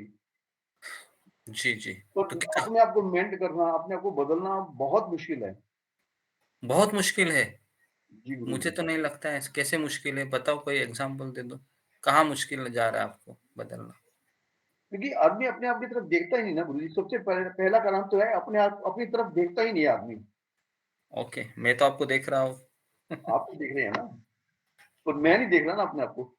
जी जी ओके ठीक है। तो पहले तो मैंने, पता है, कल एक सवाल पूछा था कि हम अपने कमजोरियों को जरा लिखिए, याद है? कल मैंने बताया था कि मेरे अंदर क्या क्या है। जी तो गुरु जी। जी, तो हमें वहां से हमें शुरुआत करनी चाहिए, है ना? और खास करके एक आपको बात बताऊं, जब व्यक्ति 60+ हो जाता है ना, तो अपने आप को सुधार नहीं पाता है वो। क्योंकि वो सारी चीजें जो शिक्षा की चीजें होती है ना, बदलने वाली चीजें हैं, वो जवानी में या बचपन में हो जाती है। लेकिन बूढ़ा व्यक्ति को, क्योंकि बूढ़ा व्यक्ति अपने जो वसूल होते हैं ना, पुराने वसूल, उससे उसके अनुसार ही वो चलता रहता है ना? उसके उसके बच्चे भी बोलेंगे, पिताजी सुधरो जरा, जमाना कहाँ जा रहा है और आप कहाँ जा रहे हो? तो बोलेगा फिर वो अपने दादाजी की मिसाल देगा, मेरे पिताजी ने भी मुझे यही किया था। तो यहाँ से फिर शुरू होता है। तो इसके लिए वो बोलते हैं ना, मिसअंडरस्टैंडिंग नहीं होती है परिवार, और डिसएग्रीमेंट होती है। डिसएग्रीमेंट मतलब कि मुझे उनकी बातें नहीं, मुझे उनके अनुसार नहीं चलना है, मुझे अपने अनुसार चलना है ना? और आपको बदलना नहीं है, बदलना हमें क्यों है? लेकिन अगर भक्ति में चीजें बताई गई है कि मुझे किसी को ठोसना नहीं है, भक्ति दिखावे के लिए नहीं करनी है, भक्ति मुझे भगवान की प्रसन्नता के लिए करनी है, तो फिर मुझे क्यों दूसरों के ऊपर चीजों को ठोसना है? नहीं, है ना? अभी आपके आपके साथ कौन कौन रहते हैं? आपकी पत्नी रहती होगी, बराबर है? जी गुरु आप जी। दोनों ही। जी जी गुरु जी। तो मुझे नहीं लगता है कि, और मैक्सिमम वार है वो पत्नी का पति के साथ ही होता है अंतिम समय तक, है ना? ऐसा एक भी तो घर नहीं है ना? पूरे अगर आप 14 लोगों में भी भ्रमण करोगे ना अशोक चावला प्रभु, तो भी आपको एक भी ऐसा परिवार दिखेगा नहीं जिसमें लड़ाई झगड़े ना हो। तो डिसएग्रीमेंट होना है, ये तो सभी जगह पर है, कॉमन है वो, है ना? नहीं, लेकिन परिवार अभी की आपने, हाँ गुरु जी, बोलिए। परिवार की बात नहीं हो रही, बात अंदर, अपने अंदर की हो रही है। मैंने हाँ बहुत बदला है अपने आप को, बहुत बदल चुका हूँ मैं वैसे तो अंदर से। जी जी पर बात परिवार की नहीं, बात तो अपने अंदर की लड़ाई से हो रही है। भाई अपने आप से लड़ना, अपने आप को देखना, भाई हमारी कमियां कहाँ हैं, कैसे सुधारूं उन्हें, जी जी ताकि मैं भक्ति में ठीक से लग सकूं। जी जी जी जी जी जी। नहीं, अपने अंदर की लड़ाई भी कब होती है, जब हमको कोई दिखाता है ना, ये तुम्हारा दोष है, ये तुम्हारे में अवगुण है, बराबर है ना। हमारे परिवार वाले बोलते हैं ना हमसे, ये देखो तुम कितना गुस्सा करते हो, देखो माला करते हैं, सुबह सुबह उठता है, देखो, नहीं बोलते नहीं, कि कोई नहीं? नहीं, ऐसा कोई कोई नहीं नहीं बोलता। बोलता गुरुजी। अच्छा, तो अपने आप को पता होता है भाई, हाँ मैं गलत हूँ यहाँ पे। आपका तो बहुत अच्छा है, आपको कोई बोलने वाला है नहीं। सही बता रहा हूँ गुरुजी। अंदर जब आप, मैं रात को देखता हूँ ना अपने आप को, मेरे में कमियां क्या हैं, तो महसूस होता है भाई ये कमी मेरे से दूर अभी तक नहीं हुई है। जी जी जी जी जी जी, हो जाएगा धीरे धीरे। अभी तक आप भक्ति में अभी अभी अभी आ गए ना, 8 महीना 9 महीना हुआ है आपको, अभी तक आपको बहुत लंबा चलना है। 1.5 साल हो गया गुरुजी। ओहो, 1.5 साल हो गया, क्षमा करो मुझे, 6 महीने मेरे कम बोल दिए। ओके जी। तो हम भक्ति में कितने भी साल रहे, लेकिन चीजें धीरे धीरे ही निकलती है ना। तो इतना आसान नहीं है हमारे अंदर के अनर्थों को निकालना, लेकिन एटलीस्ट हम समझ में तो आ रही है कि कहाँ हम मार खा रहे हैं। तो वो चीजें समझ में आना भी बहुत बड़ी उपलब्धि है। कभी कभी समझ में ही नहीं आता है कि कहाँ पर मैं गलत हो रहा है ना। तो आप उसके लिए आप बेफिक्र रहिए, है ना। अभी भी आप कंटिन्यू आप अ, माला तो आप कर रहे हैं, है ना। आप में वो एक रूटीन तो आप में आ गया है ना, भक्ति को लेके। जी जी सुबह आप गुरुजी। 4 बजे उठते हैं अभी, है ना। पहले तो आप 5 बजे आते थे, अभी 4 बजे आ रहे हैं, बहुत अच्छा जी है। गुरुजी। माला भी हो रही है, सब कुछ कर रहे हैं, है ना। आपको पिछले 1.5 साल में बहुत कुछ आप में चेंज दिखाई दे रहा होगा, है ना। जी जी गुरुजी। धीरे धीरे धीरे और भी आप परिपक्व हो जाएंगे, है ना। तो कोई बात नहीं। तो एटलीस्ट अंदर के दुश्मनों को लड़ना तो बहुत कठिन है, ये लड़ाई तो चलती ही रहेगी, लेकिन आप माला वगैरह करते रहे तो भगवान कभी ना कभी हमको सहायता करेंगे। क्योंकि अभी हमने हाथ में झाड़ू लेके साफ सफाई का काम तो हमने शुरू किया है, बराबर जी गुरुजी। है ना। जब हम झाड़ू लेते हैं तो पता लगता है कि, है ना, तब पता नहीं लगता है कि कितनी गंदगी है। लेकिन अगर आप घर का सोफा निकालोगे, कुर्सी निकालोगे, पता है तो कितनी गंदगी दिखती है जी ना। जी बहुत जी है ना, गुरुजी। बहुत। अगर आप देखो एक सोफा, आप थोड़ा सा आपका घर का पीछे हटाओ, पीछे देखो इतना क्या क्या गिरा होगा, है ना। और फिर आप हाथ में झाड़ू लेते हैं, है ना। और जब आधा हो जाता है तो समझ में आता है कि यार कहाँ से शुरू करूं, अभी कितनी गंदगी है, यहाँ है वहां है, ये है वो है ना, बराबर है। लेकिन एटलीस्ट हमको पता तो चला है ना कि गंदगी है करके मेरे में, ये भी जी जी बहुत बड़ी गुरुजी। उपलब्धि है। जी तो अभी गुरुजी। क्या करना है, साफ सफाई में लगे रहना है ना। ठीक है जी धन्यवाद गुरुजी, धन्यवाद। जी। नेक्स्ट जी, रंजना माता जी। हरे कृष्णा प्रभु जी, आपके चरणों में धन्यवाद प्रणाम, से भक्तों के चरणों में धन्यवाद प्रणाम। एक तो प्रभु जी जैसे पहले ये है कि मतलब जैसे जीवन में जो भी घटना घटित होती है हमारे साथ, तो वो सब जैसे लिखा हुआ भी होता है। तो उस समय जैसे मतलब जो लिखा होता है तो उसी अनुसार आदमी काम करता है। कोई आदमी जान के फिर बाद में जैसे अफसोस होता है कि उस समय मेरी बुद्धि क्यों क्यों काम नहीं की, मतलब मेरे से क्यों ऐसी गलती हो गई। तो ये सब ऐसा क्यों होता है प्रभु जी कि मतलब लिखा होता है तो समय ऐसा करवाता है कि मतलब जी, तो मैंने इसका उत्तर पहले भी दिया था कि हम जब भक्ति में आते हैं तो कृष्ण हमारी जिम्मेदारी लेते हैं। माइक को बंद कीजिए रंजना सॉरी माता। सॉरी जी प्रभु। तो जब हम भक्ति में आते हैं तो हमारे कर्मों का जो श्रृंखला है वह माया देवी से, माइक को बंद कीजिए रंजना माता जी। प्रभु जी कर रहे हैं, हाँ कर रहे हैं वो बंद। हाँ सॉरी प्रभु जी। नहीं ये हो रहा है, ओके। तो भगवान श्री कृष्ण हमारा जिम्मेदारी लेते हैं। तो अभी हमारे जीवन में जो कुछ हो रहा है वह हमारे कर्मों के कारण नहीं हो रहा है, भगवान की इच्छा से हो रहा है। ओके, तो इसके लिए हमें ये समझना चाहिए कि भगवान चाहते हैं कि मैं सहन करूं, तो फिर भगवान हमारे ही परिवार वालों को और उकसाएंगे ताकि इसको और दो चार बातें सुनाए। तो हमारी ये परीक्षाएं होती हैं, तो हम इसको समझ नहीं पाते हैं। परीक्षाएं भगवान कैसे लेंगे? परीक्षा हमारे अपने आप अपने अपने ही लोगों के द्वारा भगवान लेते हैं परीक्षाएं। पड़ोसी व्यक्ति तो नहीं आएगा ना आपकी परीक्षा लेने के लिए। घर के माता पिता, पति पत्नी, बच्चे, यही हमारी परीक्षा लेते हैं। और हम बहुत गुस्सा हो जाते हैं, तो फिर भगवान को पता चलता है इसकी भक्ति केवल बस सत्संग में क्लास सुनने तक ही मर्यादित है। ये जब माहौल ऐसा हो जाता है तो ये तुरंत बरस बरस जाता है। तो हमें चीज़ों को थोड़ा-सा समझना चाहिए कि मैं चीज़ों को सहन करने का भी मुझे प्रभु मुझे गुस्सा तो नहीं आता है। हाँ, आपकी लेकिन बात नहीं कर रहा हूँ मैं। जी। मैं यहाँ पर जनरल बोल रहा हूँ। ओके? जनरल मतलब भगवान हमारी परीक्षाएँ हैं, लेते हैं और कर्मों का सिद्धांत हमारा भी सबका हट गया। जितने भी लोग यहाँ पर आते हैं, माला कर रहे हैं, एक माला करने वाला व्यक्ति भी भगवान उसकी ज़िम्मेदारी लेते हैं। लेकिन जैसे हम कृष्ण को भूल जाते हैं, फिर वापस भगवान हमें माया देवी के हाथ में हवाले कर देते हैं। है ना? तो इसके लिए जो व्यक्ति इस जेल से छूटना चाहता है, तो फिर जेल का जेलर होता है वो अलर्ट हो जाता है, क्यों भाई ये बाहर निकलना चाहता है? तो इसके लिए फिर माया देवी हमें, है ना? और ये परीक्षा भी माया देवी लेती है हमारी भगवान के ज़रिए। तो इसके लिए हमें ये सोचना नहीं चाहिए कि ऐसा क्यों हो रहा है, मेरे कर्म के कारण हो रहा है, या ज्योतिष के पास चली जाऊँ मैं, या फिर किसको दिखाओ मेरा हाथ, या फिर ये वो। तो ये सब हमें नहीं करना चाहिए, ये सब भगवान की इच्छा से होता है और चीज़ों को हमें एक सही मार्गदर्शन में समझना चाहिए कि कहाँ पर मुझे अ, बोलना चाहिए, कहाँ नहीं बोलना चाहिए, इस तरीके से। ठीक है? ओके, पद्मा पराशर। हरे कृष्णा गुरुजी, दंडवत प्रणाम। सभी भक्त को दंडवत प्रणाम। गुरुजी, मेरा क्वेश्चन ये था कि जैसे अगर हमारे संपर्क में कोई व्यक्ति आता है, हमें दिखता है कि ये इस्कॉन के प्रति इंटरेस्टेड है, तो हम लोग उसको कैसे भक्ति में लेके आए? जैसे कि अभी मेरी एक फ्रेंड है, वो अभी कुछ दिनों से डेली स्टेटस डाल रही थी इस्कॉन के, तो मैंने उनको बताया कि आप पूछा कि आप भगवत गीता पढ़ते हैं प्रभुपाद जी की?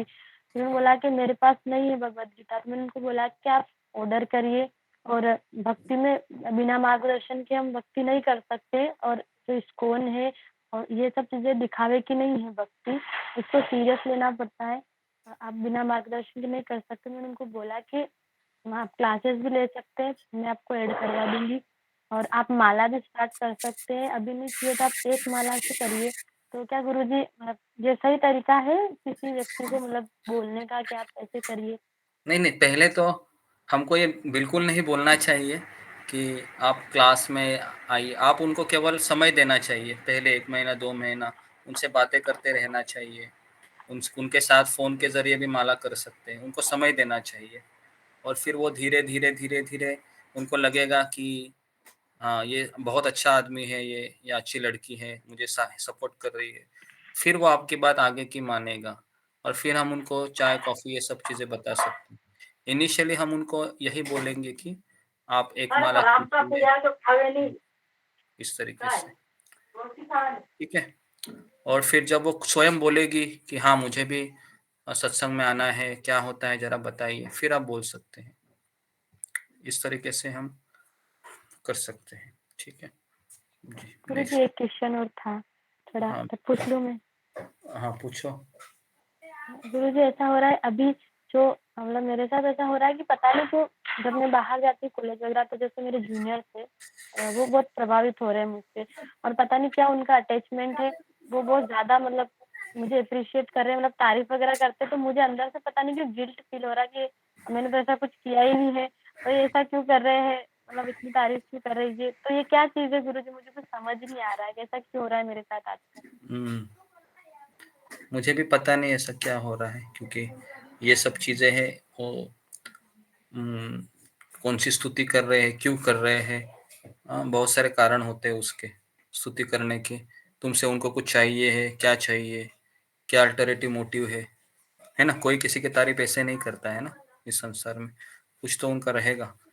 तो आप उनको डायरेक्टली पूछिए कि आप मुझसे इस तरह से क्यों व्यवहार कर रहे हैं, क्या आप मुझसे चाहते हो, इस तरीके से। नहीं, ज्यादातर सभी गर्ल्स ही है गुरुजी, और वो सभी जूनियर्स है, तो उनको मतलब ऐसा लगता है कि मेरा नेचर बहुत अच्छा है, हम्बल नेचर है, मैं सबकी हेल्प करती हूँ ऐसे, मतलब बिना दिखावे के या बिना एटीट्यूड हाँ, के, हाँ, बिना हाँ। घमंड, ऐसा, तो जी, इसलिए वो अट्रैक्ट है ज्यादा, हाँ, तो फिर मेरी उनको हेल्प भी कहिए मांगते हैं कि मुझसे। आप भी मेरे जैसा बनना चाहते हैं तो हाथ में माला ले लो,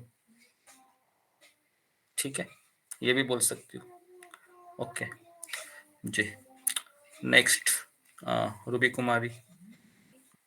हरे कृष्णा गुरु जी, दंडवत प्रणाम। सही भक्तों को दंडवत प्रणाम। गुरु जी, हमारी कुछ ऐसी आदतें होती है ना, ऐसा लगता है कभी कभी कि डीप रूटेड है। पीछे भी चाहते हो, फाइट भी करते हैं, पर वह चाहता नहीं है। कभी सोचते हैं, एक दिन करते हैं, 2 दिन करते हैं, फिर हार जाते हैं, फिर फ्रस्ट्रेट होते हैं, छोड़ देते हैं। तो गुरु जी, मुझे समझ नहीं क्यों होता है। मतलब कुछ नहीं, बहुत चीज ऐसी आदतें हैं, कुछ कम हो गई है, कुछ नहीं हो रही है, फाइट किया जा रहा है, करते जा रही हूँ, तो ऐसे समझ नहीं आ रहा है क्यों होता है ऐसा, एक चीज और याद कैसे रखिए ठीक करें। एक चीज याद रखिए कि फाइटिंग है, हमारा जो हमारे अनर्थों के साथ जो संघर्ष है, ये अंतिम समय तक चलने वाला है। बस हमें रेगुलरली सत्संग के कारण एक सहनशीलता मिलती है और हमें एक आशा दिखाई देती है कि कब ना कब ये खत्म होगा। लेकिन अंतिम समय तक ये चलता ही रहेगा। तो जिस दिन आपकी माला अच्छी रहेगी, जिस दिन आपका साधना अच्छा होगा, उस दिन अनर्थ हमें ज़्यादा तकलीफ नहीं देंगे। लेकिन जिस दिन हमारा माला कम हो गया या अच्छे से साधना नहीं हुआ, उस दिन हमारे अनर्थ हमारे ऊपर हावी हो जाएंगे बहुत। तो ये फाइटिंग चलता ही रहेगा। कभी-कभी हमको लगेगा कि अभी मेरे अंदर का काम, क्रोध, लोभ चला गया है, बहुत अच्छा लग रहा है पिछले कई दिनों से। लेकिन इसकी कोई गारंटी नहीं है। 3 साल, 4 साल के बाद भी अगर मेरी माला रुक गई, तो वापस वही चीज़ें हमारे ऊपर हावी होते हैं। तो ये क्यों हो रहा है? तो मैंने इसके कई कारण बताए थे कि कभी-कभी भगवान चाहते हैं कि मैं विनम्र रहूँ, तो इसके लिए ये अनर्थ हमारे भीतर भगवान बनाए रखना चाहते हैं, ताकि मैं अहंकार में के वश में ना आऊँ और मैं हमेशा भक्तों को उचित रिस्पेक्ट दूँ, है ना? इस तरीके से। ठीक है? जी गुरु जी, धन्यवाद। हरे कृष्ण। जी, हरे कृष्णा। ओके, रीना सिंह माता जी। हरे कृष्णा भगवान गुरुदेव, सही भक्तों को नमस्कार। गुरुदेव, आपने मतलब बताया कि अगर पति भक्त तो मतलब कि एनवायरनमेंट तो है मेरे घर में, जो आपने बताया मैं वो थोड़ा सा शेयर करना चाहती हूँ आपसे। लेकिन मेरे जो हस्बैंड है वो थोड़ा सा टीवी खोल के बैठ जाते हैं, मैं कभी टीवी नहीं देखती हूँ, मेरा इंटरेस्ट भी नहीं है देखने में।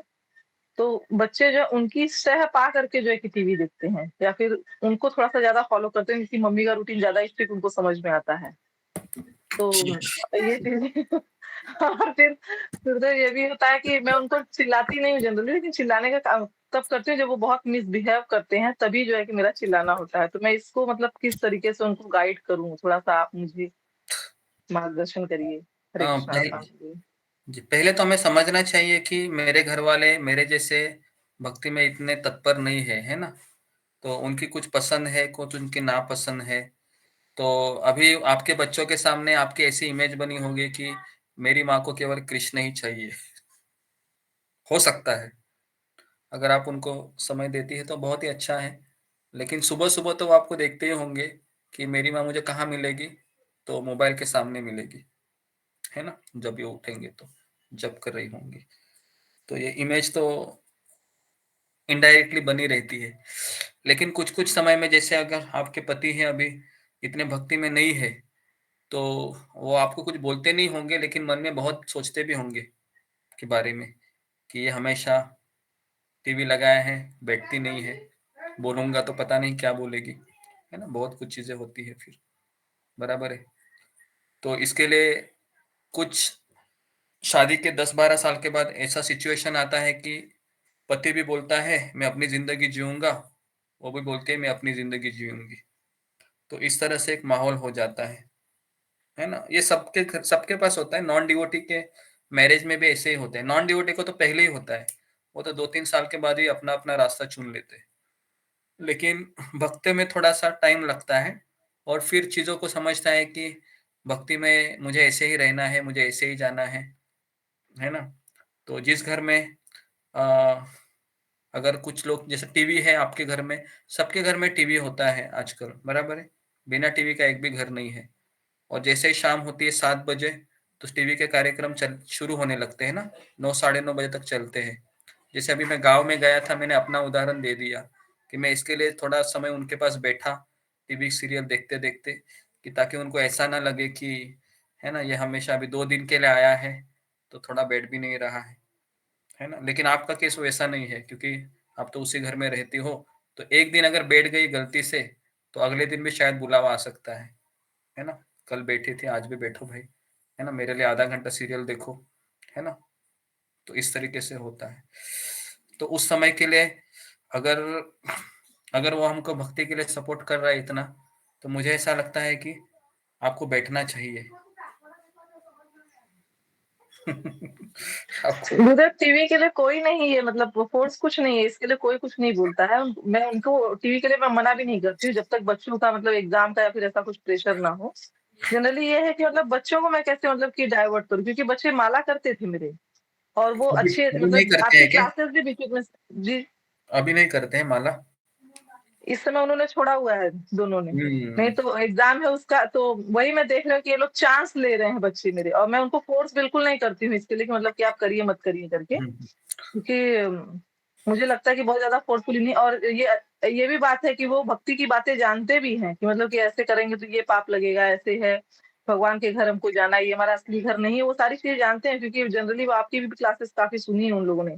आते जाते वो हम्म ध्यान देते हैं और बोलते हैं मम्मी अच्छा ये बताया गुरुदेव ने, अच्छा ऐसे बताया, ये भी करते हैं, उसके बाद भी वो चांस लेते हैं। तो फिर जी, मैंने कहा कि इनको फोर्स नहीं करना है मुझे, तो मैं फोर्स नहीं करती हूँ। फोर्स नहीं करते। ऐसा बोला जाता है कि यही बच्चे जब बाहर की दुनिया में चले जाते हैं ना, और जब माया के जूते खाते हैं ना, तो ये वही वापस आकर आपको सवाल करेंगे कि जो भी सुना है अभी समझ में आ रहा है ना। और फिर वो सही मौका होता है ना, उनको प्रीचिंग करने का। अभी तो वो ऐसे माहौल में गए रहते हैं, और गर्म, और अब टीन एज में कैसा होता है कि भक्ति की तरफ इतना आकर्षण नहीं होता है। तो उनको जैसा है वैसा रहने दीजिए, है ना। और और जब जैसे आप यात्रा में आते हो, तो यात्रा में वो कुछ सीख सकते हैं, है ना, यात्रा में एनवायरनमेंट से। तो वो एक चीजें होती है। और दूसरा, अभी हम बच्चों का हम जो ऑनलाइन क्लासेस हम शुरू कर रहे हैं वापस, तो उसमें भी आप डाल सकती हो, क्योंकि अभी वापस छुट्टियां शुरू होगी ना एग्जाम के बाद। तो उसके लिए सुमिता माता जी है, वो कर रही है सब। तो आप उनके संपर्क कीजिए, तक और फिर आप उनके साथ भी बैठिए क्लास में, है ना। कई बार होता है कि क्लास में बच्चों को बिठा देते हैं, तो फिर वो इम्पैक्ट नहीं होता है, तो उनके साथ बैठना भी पड़ता है फिर, मतलब वो उसके लिए, है ना। और रही बात और आपके पति का, तो पति का कैसा रहता है, उनको सब पता होता है ना, भक्ति क्या है वो है। लेकिन वापस कह रहा हूँ कि भक्ति ये एक ऐसी चीज है जो पता नहीं कब क्लिक हो उसके माइंड में, है ना। इसका कोई एक समय नहीं होता है, ये कि ये 5 साल में होगा सिंसियर या फिर सीरियस, इसकी कोई गारंटी नहीं है। शायद इस जन्म में भी नहीं होगा, वो वैसे ही रहेगा, है ना। तो इसके लिए मुझे ऐसा लगता है कि कभी कभी हम परिवार को लेकर इतना चिंतित नहीं होना चाहिए कि ये कब भक्ति में आएंगे। श्रील प्रभुपाद जी भी कभी इतने चिंतित नहीं हुए। प्रभुपाद जी को पता था कि मेरी पत्नी नहीं आएगी, मेरे बच्चे भी नहीं आएंगे, तो इसके लिए प्रभुपाद जी ने वहां पर अपना जोर नहीं डाला, बाहर ही डाला सब कुछ।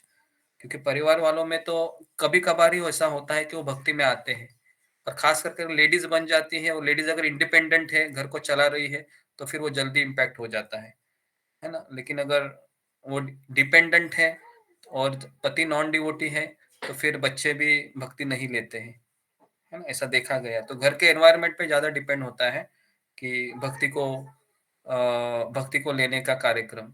और यहाँ पर जैसा मैंने आज बताया कि हमको उस चीजों को समझना चाहिए कि भक्ति क्यों जरूरी है। ऐसे नहीं कि मैं किसी के दबाव में आके भक्ति करूं, तो वो भी काम नहीं करता है लॉन्ग टर्म के लिए, है ना। मैंने एक स्टोरी भी बताई थी हमारे भक्ति वेदांत हॉस्पिटल में, कि एक बार ऐसा इश्तिहार बनाया गया था कि अगर आपको नौकरी चाहिए तो आपको 16 माला करनी होगी।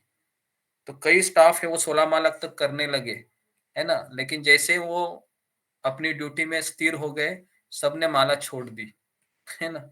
सारे 16 से 0 पे आ गए, है ना। तो उन्होंने माला क्यों की थी? ताकि मुझे जॉब मिले और मुझे स्थिरता आए हॉस्पिटल के जॉब में। तो तो ये सब नहीं होना चाहिए ना, हमें उसको समझना चाहिए। ठीक है। हरे जी जी, अगर ऐसा कि ना मतलब मैं इस चीज को लेके बहुत चिंतित नहीं हूँ, लेकिन मैं ये सोच रही थी कि कहीं ऐसा ना हो कि मिस गाइड हो जाए बच्चे, तो वही मैं गाइडेंस केवल चाह रही थी कि उनको मैं किस तरीके से गाइडेंस करूँ। मैं चिंतित नहीं हूँ, मैंने सब भगवान के ऊपर हाँ छोड़ हाँ हाँ दिया है, प्रभुपाद जी के ऊपर छोड़ दिया है गुरुदेव। हाँ हाँ, एक और चीज हमें केवल मैं देखने को हमेशा बिजी हूँ मैं। समझनी जी चाहिए कि मैं मेरे बच्चों के लिए हमेशा अवेलेबल रहूं, उनको गाइड करने के लिए। लेकिन हमें यह भी समझना चाहिए कि वो भी अपने कर्म लेके आए हैं, उनकी भी कुछ पसंद है, उनकी भी कुछ नापसंद है ना। तो हम अगर कंट्रोलर बनना चाहेंगे उनकी जिंदगी में तो हमारे पास वो कभी नहीं आएंगे। तो हमें उनको एक स्पेस देना चाहिए ताकि जब वो उनको कोई ठोकर लगे तो फिर उनको माँ याद आनी चाहिए, फिर वो आपके पास आएंगे। तो इसके लिए हमें बेसिकली बच्चों को लेकर कई लोग इतने ये होते हैं कि, लेकिन हमें उनके लिए एनवायरनमेंट देना चाहिए और उनको समझाना चाहिए कि देखो बेटा ये करोगे तो ये होगा, ये नहीं करोगे तो ये नहीं होगा। उतना हम बोल के छोड़ देने का, बाकी सब भगवान जाने और वो जाने, है ना। और हम ज्यादा कुछ कर नहीं सकते, है ना। बेटा आपका सुन रहा है लगता है। ठीक है, ओके, हरे कृष्ण। तो समय ज्यादा हो गया है तो मैं यहाँ पर रुक जाता हूँ। 4:30 हो गए। तो आप सबका बहुत बहुत धन्यवाद। श्रील प्रभुपाद की जय, गुरुदेव की जय हरे कृष्ण जी। कृष्ण हरे कृष्ण से हरे कृष्ण